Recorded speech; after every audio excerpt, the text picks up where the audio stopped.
জান্নাত 5 ওয়াক্ত নামাজে আছে, জুমায় না। বুঝতে পারছি? জান্নাত 5 ওয়াক্ত সালাতে আছে, শুধু জুমাতে, শুধু জুমাতে। আল্লাহ আমাদেরকে বুঝার তৌফিক দান। দিনী ভাইয়েরা, কিচ্ছু যায় আসে না, আল্লাহে কিচ্ছু যায় আসে না। এই নিঃশ্বাসটা বন্ধ হয়ে গেলে না, যে বিমানগুলো আছে এগুলো মাফ করতে পারবে। এই পৃথিবী, এটা পৃথিবী, এখানে আল্লাহকে সন্তুষ্ট করার জায়গা, আল্লাহ থেকে মাপ নেওয়ার জায়গায় এটা, আল্লাহকে রাজি খুশি করার জায়গায় এটা। মরে গেলে আপনি নেকিও করতে পারবেন না, গুনাহ বরং গুনাহ করতে পারবেন। যে গান বাজনাগুলা আপনারা করান, কেমন যে গান বাজনাগুলো আপনারা করান, এই ইউটিউবার ভিডিও ছেড়ে দিয়ে তো মনিটাইজেশন করে চলে যাবে, ও যাবে মরে।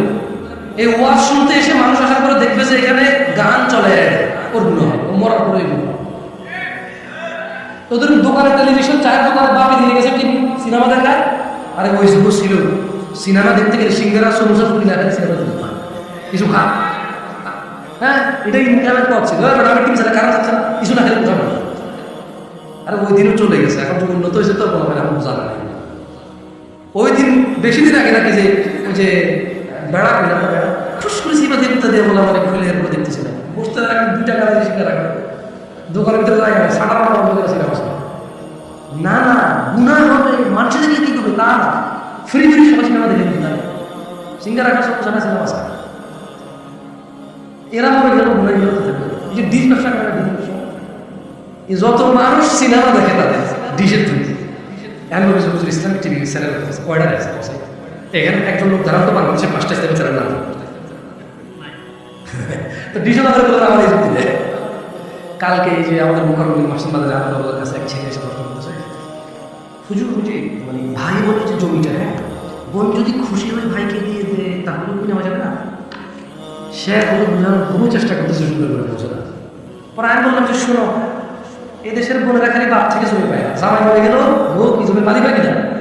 আমি বলি তোমাদের টাঙ্গাইলে গত 50 বছরে একটা মহিলা দেখাও জামাই মরার পরে যে সম্পত্তি জামাই থেকে পেয়েছে ওখান থেকে বাইরে দিয়ে গেছে, খুশি না? একজন দেখাও হয় না? তোমার বাবারটাও খুশি মেরে সে দেয়। তোমরা এরকম একটা রীতি রেওয়াজ বানায় রাখছো, ও মহিলা ভয় নেই, পরে তুমি দাওয়াত দেবে না, খোঁজ খবর নেবে না। এটাকে বলো তত্ত্ব তালাশ। আমরা কি এটাকে আমাদের ভাষা, শুদ্ধ ভাষা কি আমি জানি না, আমরা এলাকাটা কি করি, তত্ত্ব তালাশ করি। ও বোন জানে যে তত্ত্ব তালাশ করতে পারে, আর ভাই কিন্তু অথচ অর্ধেক নিয়ে গেছে, কতটুকু নিয়ে গেছে, বাকি অর্ধেক কিন্তু আল্লাহ তাআলা ভাইকে দিয়ে দিয়েছে, বলে সবসময় যত্ন করতো, রাইট?